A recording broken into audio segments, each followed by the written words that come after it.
Cet épisode de Cinéphile Facile va être amené à aborder la thématique suivante. Si vous êtes sensible à ce sujet, cette vidéo est susceptible de ne pas vous convenir.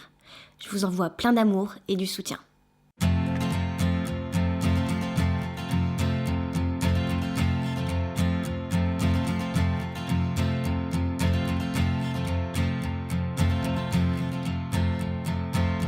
Grow up, you're nearly 25.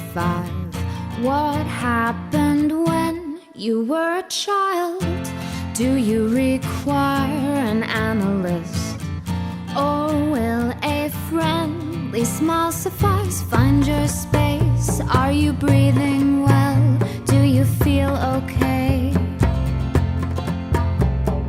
Are you calm? Are you comfortable?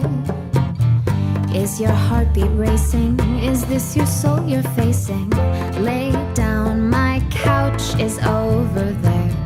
I think you'll find it's way more comfortable. Take off your glasses, don't be scared. For 30 pounds, I'll listen to your stories, dear. Shut the window there. We should keep this session intimate. You agree? If I take you on, will you be pliable? As a confidant, I'm quite reliable. Dreamer though you are, it is you that's been my signpost so far. Tu sais quoi? Fuck les films cultes. J'ai envie de te faire découvrir un film pas connu du tout, pour la simple et bonne raison que c'est un de mes films préférés. Je sais que t'as lu le titre de la vidéo et que tu t'es dit mais qu'est-ce que c'est que cette merde? Parce qu'il y a 99,999% de chances que tu ne connaisses pas. Et c'est normal, Donc aujourd'hui, on part sur une petite ambiance 70s, friperie et vinyle, et on parle de God Help the Girl. C'est parti!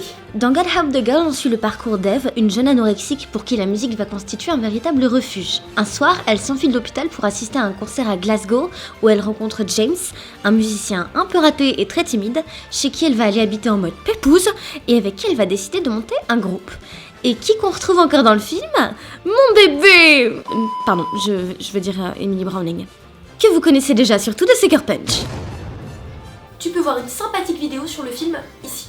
Côté masculin, le film révèle le talent d'acteur de Holly Alexander, le chanteur de Years and Years, et on compte aussi Anna Murray, qui joue Cassie, une petite bourgeoise qui a des envies de révolte et qui va rejoindre leur groupe. Non, j'ai pas bugué, Anna Murray est bel et bien cantonnée au rôle de meuf qui s'appelle Cassie. Ah, et j'oubliais. La France, c'est le Frenchie Pierre Boulanger qui joue le crush sacrément teubé de Eve. L'acteur est français, le personnage est allemand, le film est en anglais. J'ai envie de vous dire tout va bien. Est-ce que j'en oublierai presque le principal?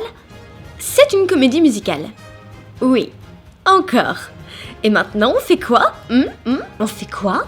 On profite à nouveau de la voix d'Emily Browning qui avait déjà chanté sur la BO de Sucker Punch, et Holly Alexander se fait place puisqu'il est chanteur de base. On doit cette petite perle à Stuart Murdoch, le leader du groupe Belle & Sebastian, qui a donc écrit et réalisé le film. Sorti en 2014, il a reçu le prix du jury au festival de Sundance, sauf qu'il a eu droit qu'à une toute petite distribution en France par le groupe MK2. Mais genre, pas les grands MK2, tu vois, genre les petites salles où personne ne va jamais parce qu'il y a que des films en polonais ou en coréen. C'est pour ça qu'il fallait sacrément le vouloir pour en entendre parler. Mais d'où qu'elle est venue l'idée? Vous savez très bien que j'adore vous raconter des détails à la mort moelle-nœud sur la création des films, et ici, il faut remonter jusqu'en 2005 pour arriver aux origines de God Help the Girl. Un jour, alors qu'il faisait tranquillou pilou sa vie pendant la tournée de son groupe, Murdoch s'imagine les airs de nouveaux morceaux. Il a donc composé des chansons inédites qu'il a gardées sous le coude pendant plusieurs années. Plus tard, quand il était sûr de vouloir se lancer dans la création du projet, Murdoch s'est mis en quête de producteurs.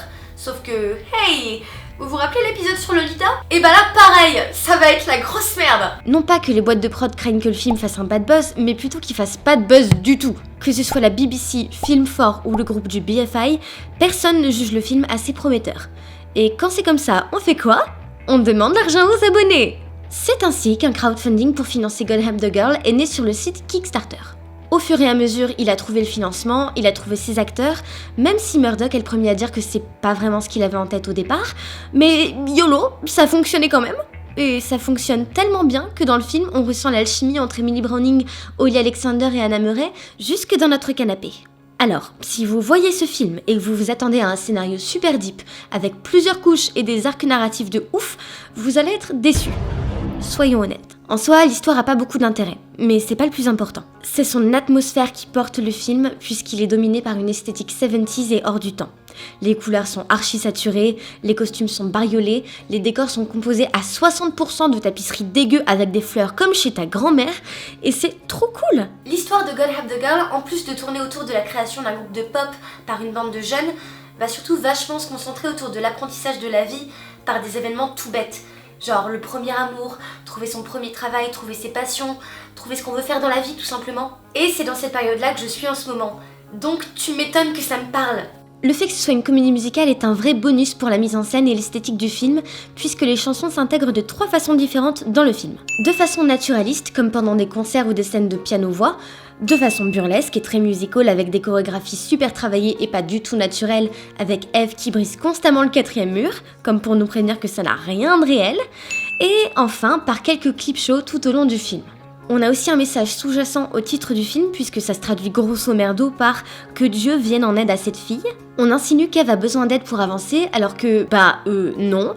Il n'y a aucun besoin de la présenter comme une femme fragile qui a besoin d'un pro-chevalier ou je sais pas trop quelle connerie du genre. C'est bien pour ça qu'elle va lourder son con de petit ami puisqu'il pense tout savoir mieux qu'elle et la prend pas du tout au sérieux. Prends ça dans ta face mon gars. Le seul point sur lequel elle n'a aucun contrôle est sa maladie.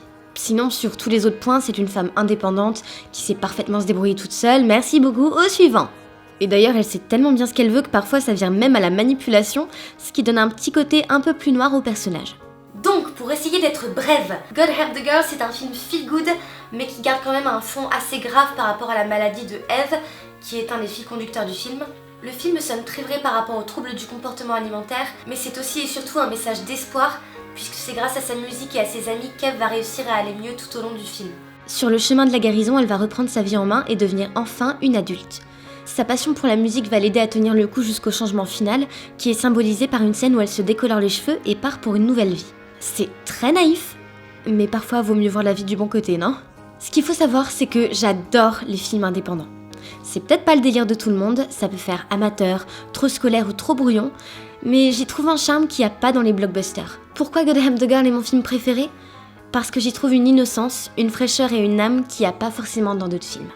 Certes, le film n'est pas parfait du tout, il a même énormément de défauts et je suis la première à les voir. Mais il me met de bonne humeur et surtout je pense que je l'ai découvert au bon moment dans ma vie. Les chansons restent en tête, les acteurs sont irréprochables, la mise en scène est dingue, donc je vous souhaite de tout cœur de l'aimer autant même s'il ne plaira pas forcément à tout le monde. C'est un peu mon petit bébé. Voilà, c'est tout pour aujourd'hui, merci d'avoir regardé cet épisode de Cinéphile Facile. S'il t'a plu, tu peux mettre un pouce bleu ainsi qu'un commentaire et surtout n'hésite pas à t'abonner pour que je puisse partager encore plus de films avec toi. C'était Amazing Lucy, à la prochaine.